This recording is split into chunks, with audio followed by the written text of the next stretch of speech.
Today we're gonna look at the worst mechanics in Magic the Gathering. Mechanics that are just plain stupid and nobody likes them. Nobody. We're gonna start this party off with the Illusions of Grandeur.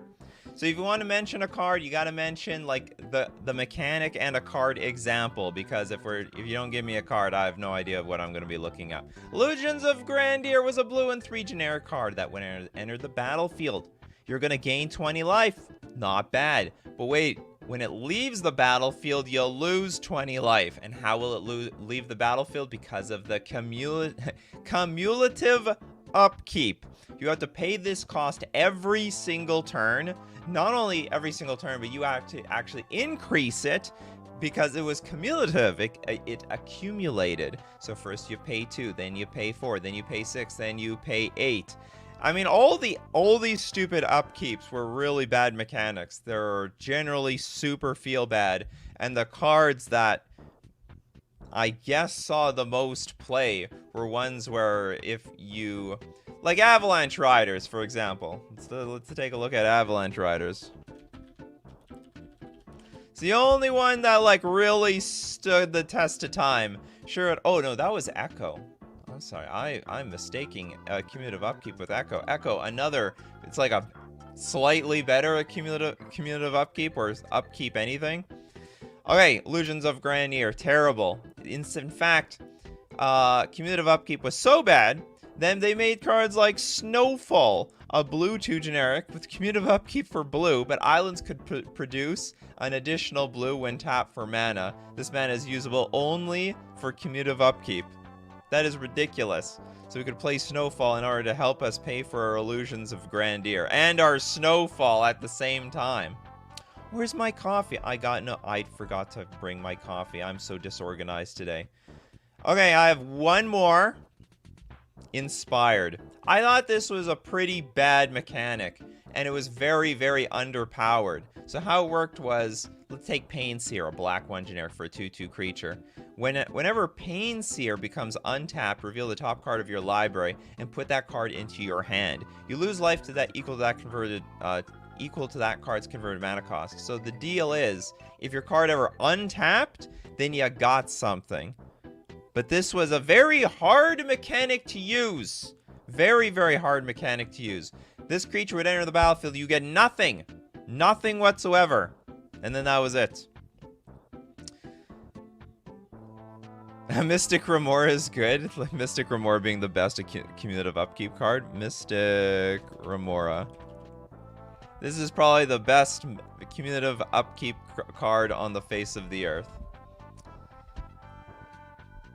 Alright, you know, we could say a Companion is one of the worst ones. And worse by, like, really gameplay annoying. Okay, we can look at, I don't know, Lurrus. Lurrus, you made such a big problem. Okay, Companion is a mechanic, as we all know. It's an extra card. It's a card in your sideboard, but effectively you can grab it anytime you want during the game. I would say that this mechanic was the worst. However, when you didn't have to pay this 3 mana. Where's the most recent version of?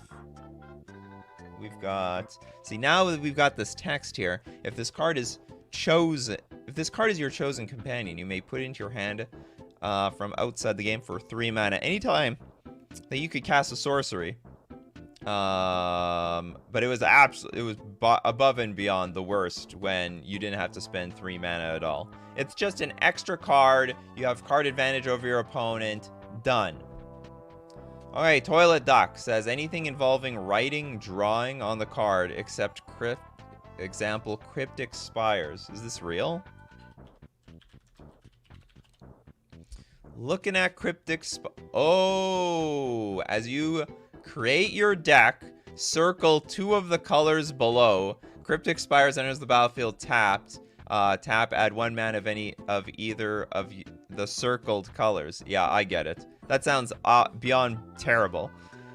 Alright, get your erasable markers that you can, like, you know, squeegee away. You just draw on the, I guess you draw on the actual sleeve. Draw on the sleeve, squeegee it away after the game.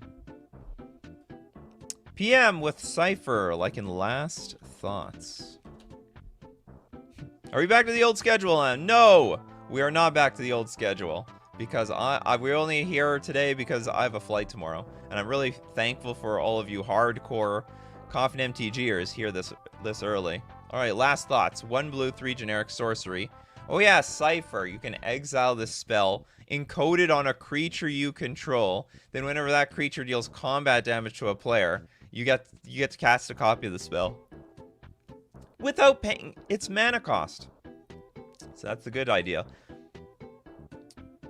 But it's like, it's a really cumbersome thing to read, and it's a really hard mechanic to use. This is mostly like a limited sort of mechanic. They had like limited in mind, but they didn't really have the constructed players in mind. If they thought about, why isn't anyone thinking about the constructed players? Whatever, that's okay. Oh, yes! Yes! What's a day and night mechanic? Arlen? No.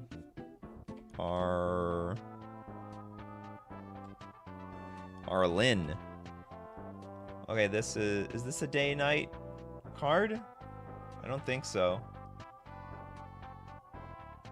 What's a day-night card? Like, I need examples, people. I need examples. I thought one of these Arlens would be a day-night card. Daybound, night. Yeah, so that's what I'm talking about. Daybound and nightbound. But we need we need a card as an example. Arlen Cord. There's nothing here that it makes her daybound or nightbound. We gotta consult the internet.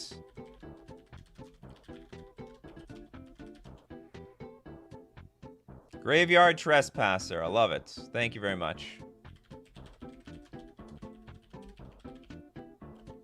We need examples, people. We need examples. You can give the mechanic, but you gotta give a creature or enchantment or something. Okay, black 2 generic 3/3. Whatever. You know what? I think it's pretty cool how they designed these cards. You got War, discard a card. When it enters the battlefield, you exile a target card from a graveyard. If the card was exiled this way, each opponent loses 1 life, and you gain 1 life. And the transformed side is also very interesting. Ward is still discard a card. Usually it's like a slight power up. Just a little bit. It's not like supremely overpowered like Huntmaster of the Fells into Ravager of the Fells. Whenever Graveyard Glutton enters the battlefield or attacks, exile up to 2 target cards from graveyards. For each creature card exiled this way, each opponent loses 1 life, and you gain 1 life.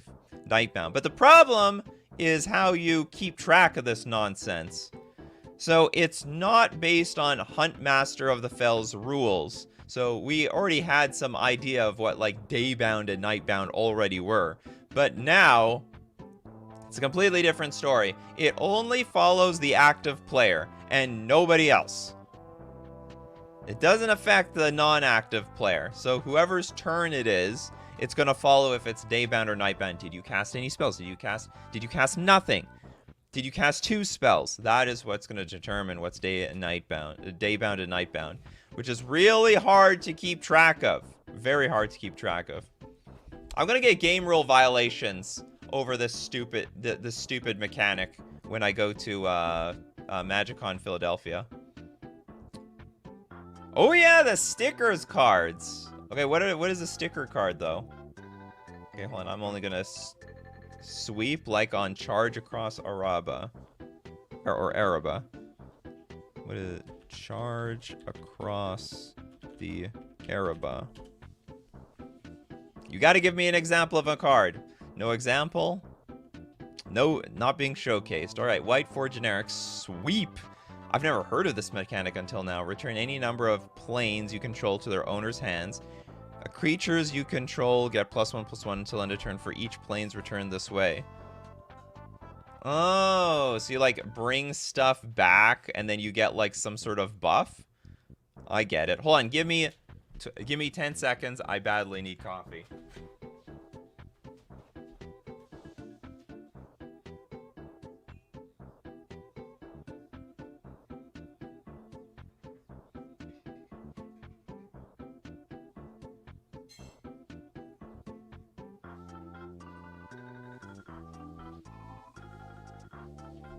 It's not Coffee and MTG unless you've got your coffee. And now that I have my coffee, I'm ready for radar. There are only 5 cards with this mechanic. Worst mechanic is $1,000 proxies. Wow, we're not technically a mechanic. Okay, whatever is gonna go with infect. Oh! This could be a true story. Okay, let's look at Blighted Agent. Or how about poison counters in general? Maybe infect goes overboard. Yeah, so infect. I mean, I think even competitive players feel awkward about this mechanic. You know, I think at a competitive level, we don't like it, but we just deal with it. And sometimes infect is just a really, really bad deck, so we don't care. But there were moments, many moments in Magic the Gathering history where we just hated this thing, and it was a real dominant force in Magic the Gathering. And I'm sure in Commander, this is a very frustrating card to play against, or these cards are frustrating to play against. 10 poison and you're dead? What's the point of like 21 Commander damage, or like 40 regular damage? Completely defeats the purpose of all of it. Wither plus poison equals infect. What is this? The worst mechanics give you a deal on the labor, but charge over 200% on the 200% on the parts. For K is like, infect is good. Let me play with my sick creatures. These creatures aren't sick. They make things sick. They're patient 0. Worse, but I love domain. Okay, well, give me some cards. All right. Oh, Rampage as in Craw Giant. All right, let's look at Craw Giant. Gonna prioritize whoever gives me a card. Oh, Rampage. Green, green, green. Green, green, green, green. 3 generic for a 6/4 giant with trample. But Rampage 2. Whenever this creature becomes blocked, it gets +2/+2 until end of turn for each creature blocking it beyond the first. Reminds me, isn't Bushido like something very, very, very similar? Temulsion is like countering spells. That's the worst mechanic. Hey, they argued about putting that into beta. We might not have had like actual counter spells in the game. A number of basically unblockable mechanics such as shadow and horsemanship. Dothy Marauder here. Oh, that's an oldie. I used to play with that card. Sort of. No, I played this card because it was in one of my friend's Dothy black decks. You go Dark Ritual, Dothy Marauder. It's a 3/1 shadow. It's a very awkward card. And you know what? I can agree because my friends taught me how to block, and then they show me these shadow creatures, and they can't do that. Like, okay, I can't block their shadow creatures. Or the shadow creature can't block their creature. So what was the point of teaching me how to block stuff? Because shadow creatures can only block or be blocked only by creatures with shadow. A very bizarre form of unblockable. The Sounds of Sushi. I'm late to the show, but was Will of the Consul mentioned? Oh, you mean voting? It never goes your way in a 2-player game, and you, if you didn't cast it. All right, how about, what are you talking about? What was the card with Will of the Council? Can't remember all these legacy cards that used to show up. Okay, hold on. I'm gonna move on to DK Storm is like, Shadow's amazing! Says the Shadow player looking for unblockable damage. Shadow is good for ninjas. That's some nice flavor. Oh, that's right. They walk in the shadow. This was the card I was thinking of from Legacy, Council's Judgment.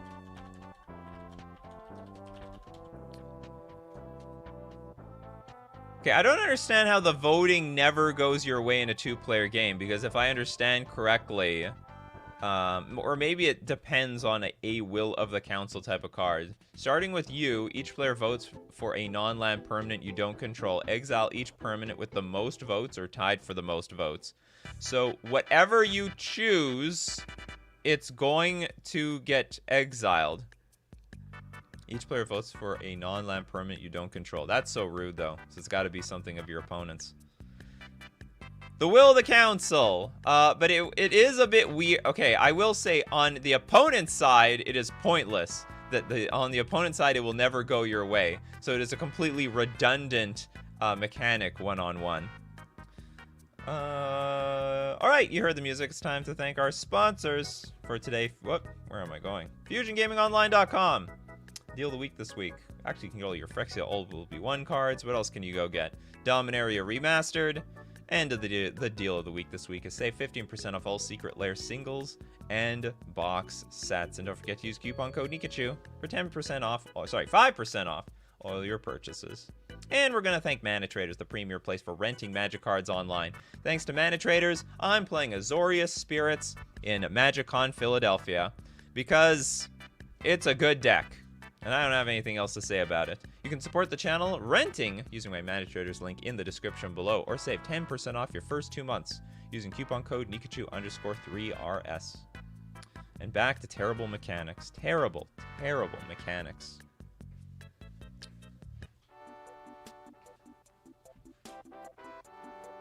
We're back at mornings temporarily. I have a flight to catch. And there's an option of I do this early and have a short Coffee and MTG, or I don't do it at all. So we do it early. Gates as both land type and card booster. Example, Gate Breaker Ram. What's wrong with Gates? Or is it just because the gates actually suck? Gate Breaker Ram. I guess one problem, I mean, you don't want to push gates. You'll regret it. Alright, green 2 generic 2/2.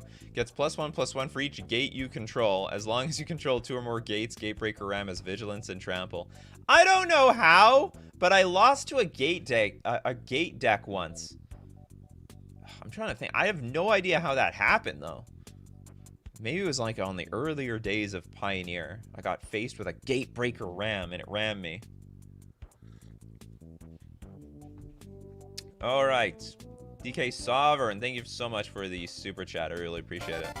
Provoke, better than that BS goat. Well, I need cards. I need cards, people. I don't know a single provoke card. Maybe I have to look. Hold on, okay, I'm gonna look off. Hold on, provoke MTG. What comes up here? Okay, there's an actual card called Provoke. Okay, Goblin Grappler. The Grappler. For 1 red, we got a 1/1 with Provoke. When this attacks, you may have target creature defending player controls untap and block if able. No one likes that one? That is a weird mechanic. That's actually completely useless. Wow. Well, this is absolutely terrible. When this thing attacks, I can have my opponent block the damn thing. Everyone, look, it's time for me to wake up. It's my new wake up time. I'm already awake, damn it. Yes! So broken. Exactly. When this attacks, you may have target creature defending player. This is just a bad mechanic. And they put it on the crappiest card. This is just an absolute terrible card. The best you can hope for is you force them to block with their 1 toughness creature. Somehow they're lightning skelemental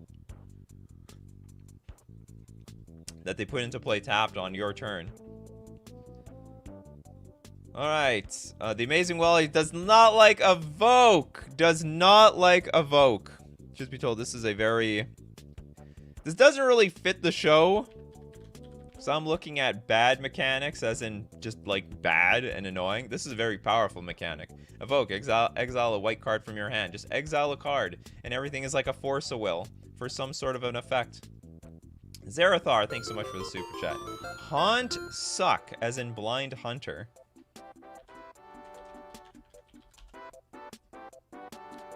Orzhov Pontiff, though. Oh, Haunt. Right. Haunt is awkward.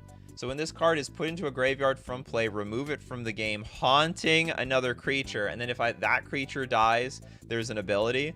When Blind Hunter comes into play or the creature it haunts is put into a graveyard, target player loses 2 life and you gain 2 life.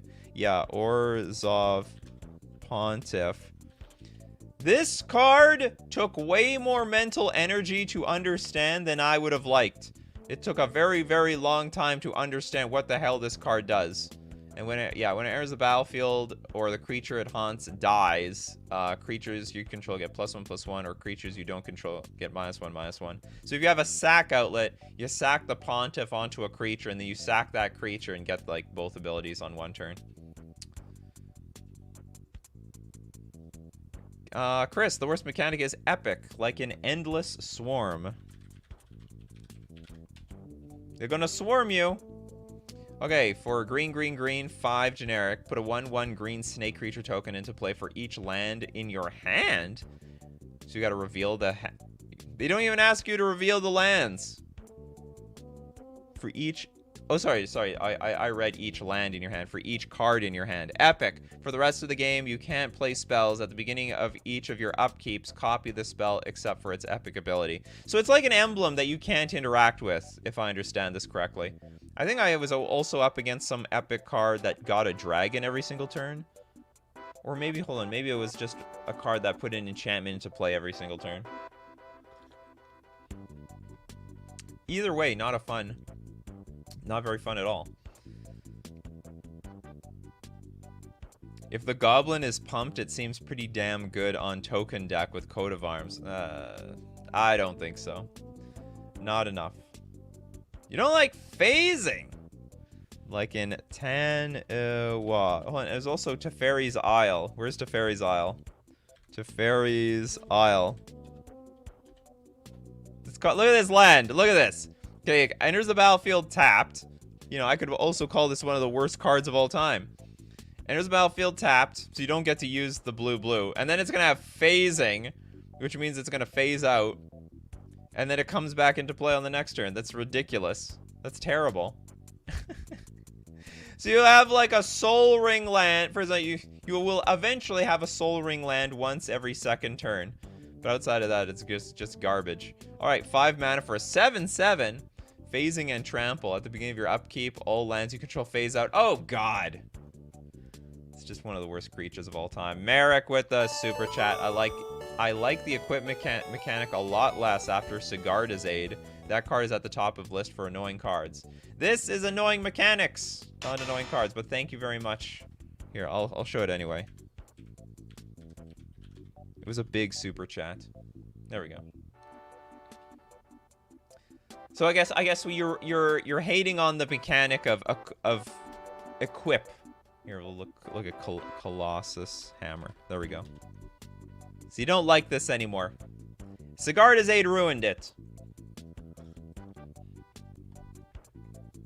This is what I'm talking about. Amplify. Each example, Feral Throwback. Or Kiln Mouth Dragon. Kiln Mouth Dragon. I've never heard of Amplify. I think this is very cool. Okay, green, 4 generic for 3/3 with Amplify 2. Man, Bushido this, Rampage that, Amplify 2. As this card comes into play, put 2 counters on it for each beast card you reveal in your hand. Oh god. And then provoke, and it also has Provoke. When this attacks, you may have target creature defending player control untap and block if able. 2 terrible mechanics on 1 card.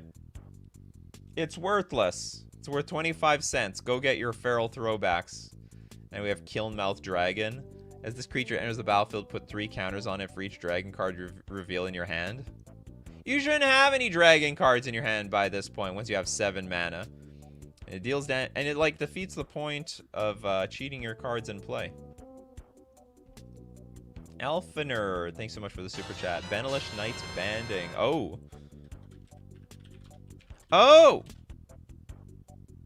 Benelish Knights? Something Knights? We got the wrong card. Banalish. Hold on. Can we find one Banalish card that is banding? Flanking.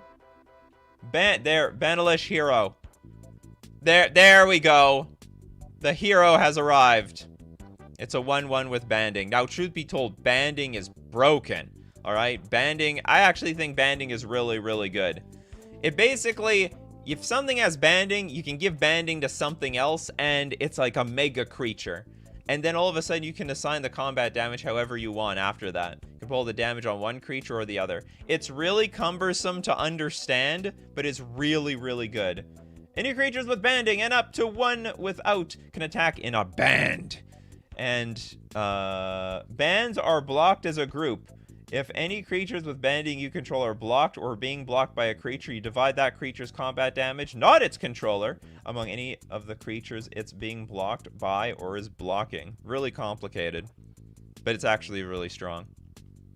But it's never coming back. No, it's gone. Smolby! Smolby, I love your avatar. Also love your name. Storm, annoying because you have to track it even when there's no Storm card on the table. Just generally speaking, I think the Storm player will do it for you. Here, let's look at Grape Shot. Actually, Grape Shot is annoying. Where Brain Freeze. Is it Brain Freeze? There we go. An unorthodox Storm card. Target player puts the top 3 cards of his or her library into his or her graveyard, but then there's Storm. When you cast the spell, copy it for each spell cast before it this turn. You may choose new targets for the copy. So, sort of in line with what you were talking about, I hate when the Magic the Gathering online client is counting Storm, when clearly neither of us are a Storm deck. Like, I'm not a Storm deck, they're not a Storm deck. We're just playing a lot of cards.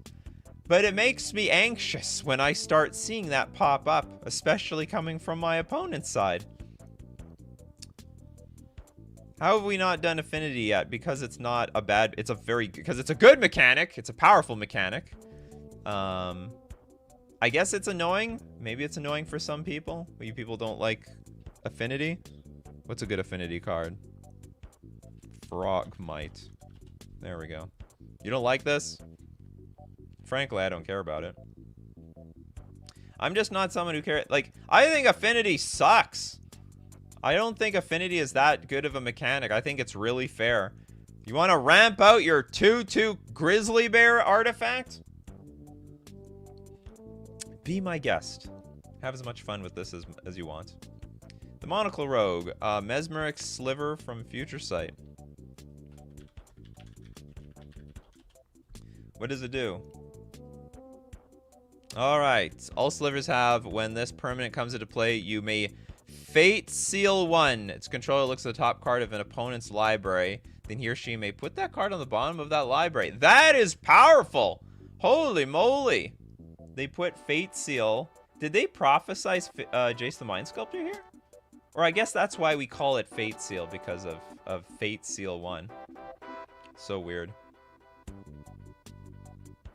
Island Home on Pirate Ship and Manta Ray. Let's go look at the... Yar, mateys, let's go look at the pirate ship. All aboard. Pirate ship. Where's Island Home? It doesn't say anything on here. Or is it another card? I know pirate ship is... Okay, and then there's Manta Ray.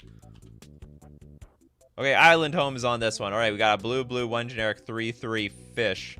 Island Home. If defending player controls no islands, this creature cannot attack. If you control no islands, bury this creature. Isn't that like Dan Dan?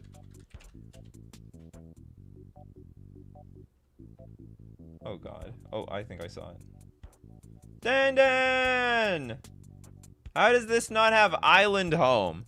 Can't attack unless the player controls an island. If you control no islands, sacrifice Dan Dan. Alright, it was a virtual Island Home. And Manta Ray cannot be blocked except by blue creatures. It should be other creatures with Island Walk. As far as I can tell.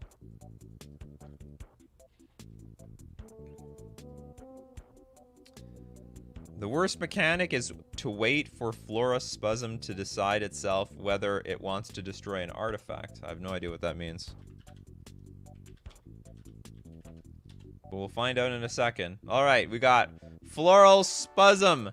A green 3 generic 2/2. If I'm just gonna read the actual the oracle text. Whenever a floral spasm attacks and isn't blocked, you may destroy target artifact defending player controls. If you do, floral spasm assigns no combat damage this turn. It's like what's it called? Ophidian, but for destroying artifacts. You want to look at Echo again? All right, we'll go back to... there's a lot of Echo cards. What's one?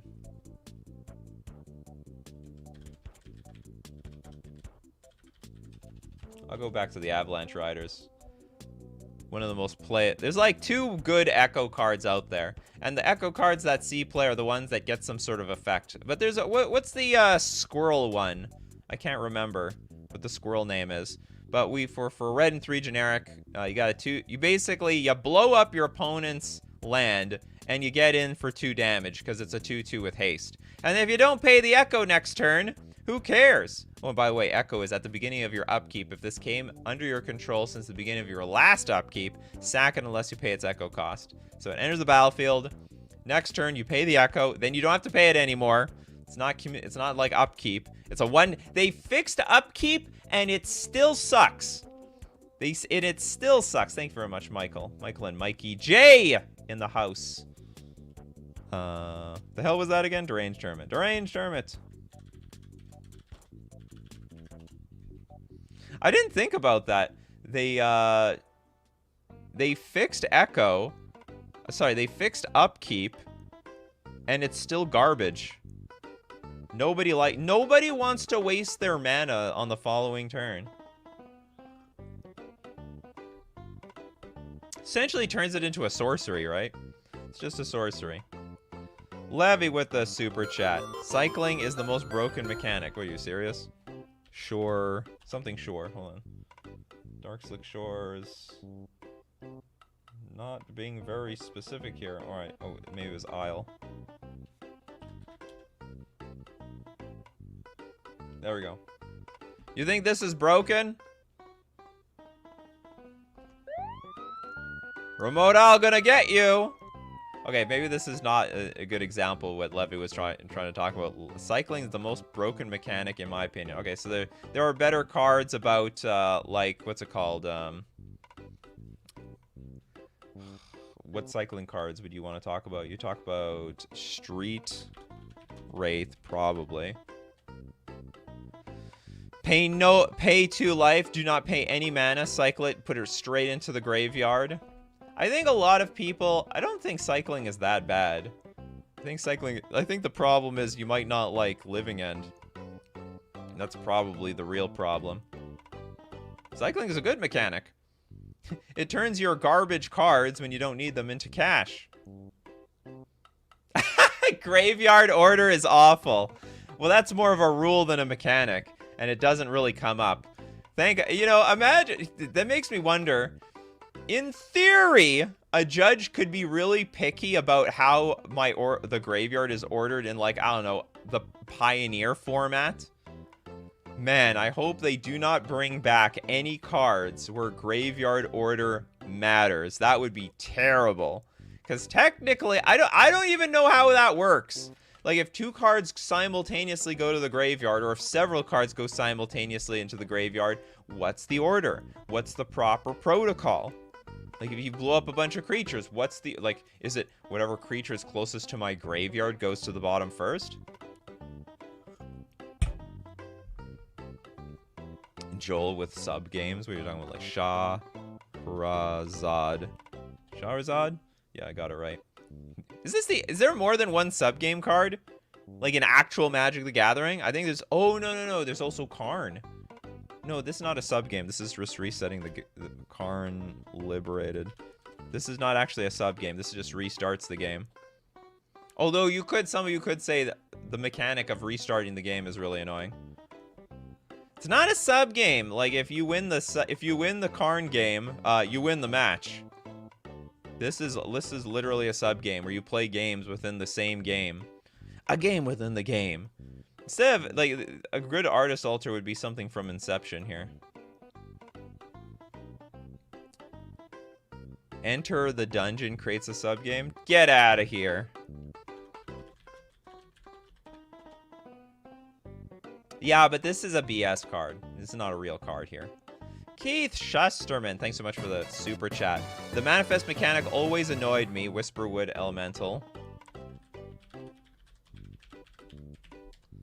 Keeping track of random face-down cards suck. The same thing with, not even just that. Also,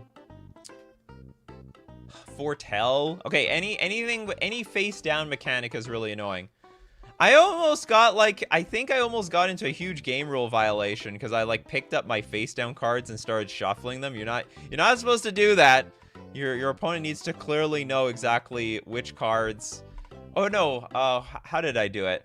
I did do that. I did pick up my cards and start shuffling them, but I was shuffling it towards my opponent. So it was like... Okay, here, I got 2 random cards. It was like, I had 2 face-down cards, and I was wondering which of these 2 I attack with, and I was shuffling them like this in front of my opponent. And then I put him back down. Opponent didn't even say anything! Didn't say anything. They're not even supposed to know. Yeah, Morph. Morph is terrible. Okay, so we go to Whisperwood Elemental. Sacrifice Whisperwood Elemental. Until end of turn, face up non-token creatures you control gain. When this creature dies, manifest the top card of your library. Yeah, keeping track of those cards are terrible. Because it is important they know which one came out first, which one came out second, which one came out third. You got to reveal them at the end of the game. I don't play with these cards normally in like competitive Magic, but I once had to play in a limited PTQ. So anyway, it was awful. Okay, Miramu, worst mechanics: Dredge, Storm, Escape, Planeswalkers, Cascade, Companions, and then you just straight up bad ones like Sweep and some other niche ones. Well, that's what the show is about. The show is about Sweep. What's Escape? I don't even know what Escape is. I've never heard of Escape. Oh, Escape! Sorry, of course, Escape. Like Escape Velocity. Or it's a better Escape card.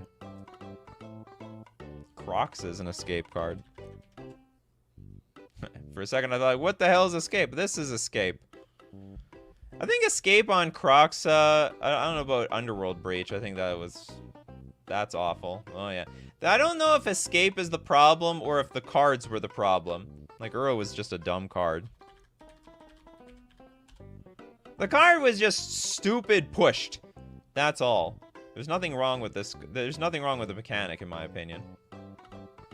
Although, I have to admit, you know, maybe they could have made Escape a little bit more fair. Like, if the card would go to the graveyard, exile it instead. This was just a perpetual... You could perpetually play this for forever. So, maybe in that regard, the card was broken. And too annoying. Alright, we got Alpha Nerd here. Thanks so much for the super chat. Abyssal Persecutor.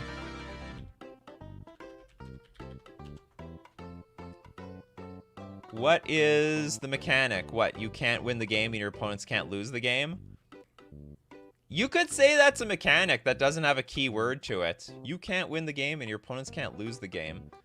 But how many cards have that mechanic? It's like this is like inverted Platinum Angel. Perpetual Value Engine. All right, we'll admit that these escape cards are perpetual value engines. They need to be stopped. It's fine to escape once, but escaping a billion times sucks. Harmless offering, though. Yes, the solution is always give your garbage cards to your opponent. Alright, what do we got here? Michael says, if cards go to the graveyard at the same time, you choose the order. There are a few cards I play with in my 1v1 commander decks. Bit late now, though. Have we mentioned Soul Shift, Body of Jukai, as an example? Body of Jukai. Thank you so much for the suggestion, Alexander. Rinaldi Cristianto. Okay, Body of Jukai. Green 7 generic for an 8/5 trample with Soul Shift 8. When this is put into a graveyard from play, you may return target spirit card with converted mana cost 8 or less from your graveyard to your hand. So basically, you know what? This would be pretty cool if it was put on cheaper cards. I think the idea is, like, if you had a soul shift, let's say you had a 3-mana card and you had soul shift 2, you could bring back a spirit with 2 mana cost, bring it back to your hand. And it's not like putting it back into play. You got to recast these cards. Although this could be like, this might perpetually go on for forever, in theory. But this mechanic sucks because it's put on garbage cards. It's really, really bad. Cascade is a very good mechanic. Or I guess, you know what? You could say it's annoying. It's annoying in person. All right, let's go look at Violent Outburst. Okay, it is an annoying mechanic because you actually have to do the mechanic. You keep cascading cards. You got to keep putting cards from the top of your library. Keep looking look for that card that you can cascade into. All right, you find it, then you got to shuffle them cards, put it on the bottom of your library. Ripple. What is the Ripple card? There's like a Ripple card. Surging Flame. Watch out, because this could be on another Nikachu challenge video. Be prepared for the Surging Flame deck. Ripple 4. When you play this spell, you may reveal the top 4 cards of your library. You may play any revealed cards with the same name as this spell without paying their mana cost, put the rest on the bottom of your library. But then you could ripple into another Surging Flame, into another Surging Flame, into another Surging Flame. Surging Flame deals 2 damage to target creature or player. Remember, if you give me a card, like if you give me a mechanic, please give me a card. I think Eminence would be a great one to look at. Oh, Eminence. Oh, that one! Oh, I hate this. And you named the card. F this card. F it.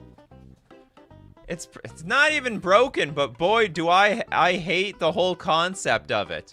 Whenever you cast another Eminence, whenever you cast another vampire spell, if Edgar Markov is in the command zone or on the battlefield, create a 1/1 black vampire creature token. It doesn't even need to be in play. It defeats the purpose of having something in play.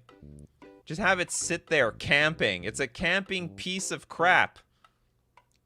And still gets like some sort of ability. What does it do here? Whenever it attacks, you put a counter on each vampire you control. Anyway, I hate Eminence. I absolutely hate this card. Hate the mechanic.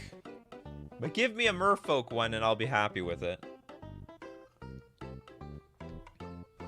Vampires get all the fun cards. One reason why Edgar is one of the best commanders ever. Is it? Is this like a competitive commander? Holy crap, the Judge version is $174. You don't like Hideaway? E. Kai. Okay, Hideaway like in Rabble Rousing. What's wrong with Hideaway? Oh, by the way, thank you very much for the super chat.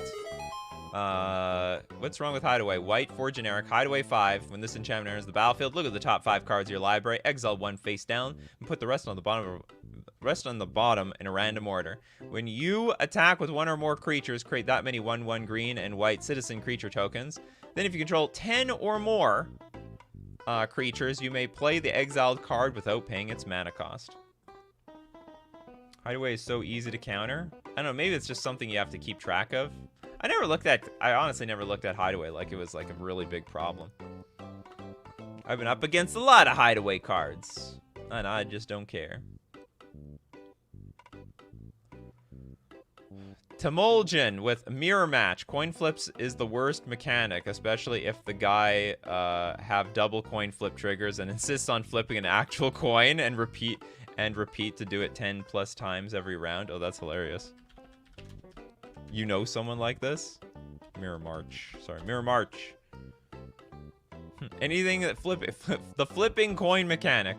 Whenever a non-token creature enters the battlefield under your control, flip a coin until you lose a flip. For each flip you won, create a token that's a copy of that creature. Those tokens gain haste. Exile them at the beginning of the next end step. What a funny thing.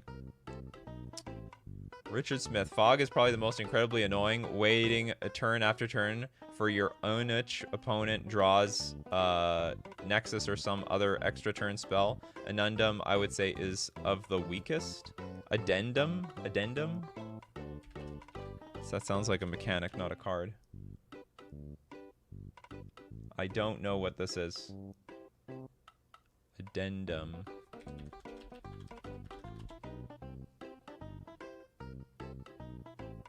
Oh, I see. Arrestor Zeal. Arrestor Zeal. The Zeal, people. Alright, so we got 1 white target instant. Target creature gets +2/+2 until end of turn. Addendum! If you cast this spell during your main phase, that creature gains flying until end of turn. Seems quite fair to me, in my opinion. Okay, Alpha Nerd. Thank you very much for the super chat. A mechanic that is restricted to the set it's from. There's a lot of mechanics like that. Any mechanic that's restricted to the... So you don't like mechanics that don't come back?